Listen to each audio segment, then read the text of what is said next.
With the objective of controlling the third wave of the novel coronavirus aggravated by a new strain, the government came up with an island-wide lockdown, restricting movements of the public. Health authorities then took measures to fast-track the PCR test conducted to identify infected patients, with tests carried out in the excess of 19,000 for the past week. The number of PCR tests carried out yesterday is calculated at 20,403. Ending a 4-day streak of a daily caseload of over 3,000, the number of infections detected yesterday stood at 2,976.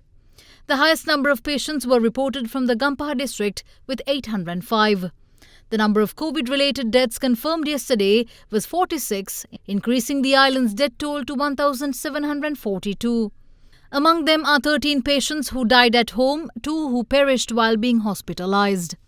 Meanwhile, taking the global pandemic situation also into consideration, the Ministry of Health today announced the revised quarantine measures for Sri Lankans and dual citizens arriving in the country. Accordingly, fully vaccinated Sri Lankans and dual citizens who arrive in the country will have to undergo a mandatory 14-day quarantine period at home. However, arrival of fully vaccinated Sri Lankans or dual citizens with a 14-day travel history from India, Vietnam, South Africa or South American countries are prohibited from entering the country. All Sri Lankans or dual citizens who arrive in the country should test COVID-19 negative, proven via a PCR test conducted within 96 hours prior to embarkation, or a rapid antigen test conducted within 48 hours before embarkation. Fully vaccinated passengers must undergo another PCR test upon arrival and are advised to stay at a hotel until the results arrive. If the results return negative, they can proceed with home quarantine. Meanwhile, upon arriving in Sri Lanka, fully vaccinated travellers are required to produce their vaccination certificate or other verifiable evidence to the airport health officer or the designated health officer. Meanwhile, vaccinating expectant mothers who are now identified as a priority group will commence from the 9th of this month. The program will begin from Piliyandala and the expectant mothers will be administered with the Sinopharm vaccine.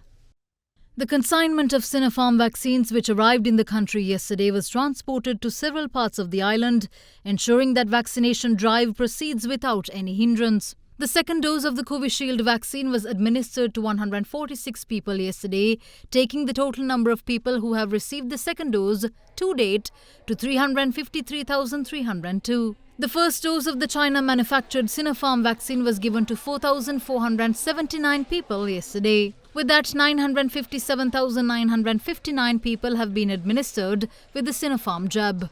To date, 64,986 people have been administered with the first dose of Sputnik V. Accordingly, the total number of people who received at least one dose of a vaccine stands at 1,948,187. Meanwhile, the Intermediate Treatment Centre for COVID-19 set up in Varalavatta Gampaha was added to the country's health system today. Under the first phase, 650 beds will be included to the Intermediate Treatment Centre, while under the second phase, 1,200 more beds will be included.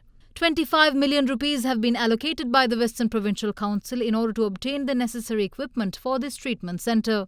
So far during the day, 2,610 infected patients have been detected in the country, taking the number of active cases to 30,156. With 1,670 patients being given the green light to return to their daily lives, 176,045 patients have now successfully recovered from the virus. Glow and Handsome. AAT multivitamin සහ UV filters දෙගුණයකින් වැඩි දීප්තියක් ලබා දෙයි. මුණ ගැන හිතන්න. හිරු කිරණින් ආරක්ෂා කරගන්න.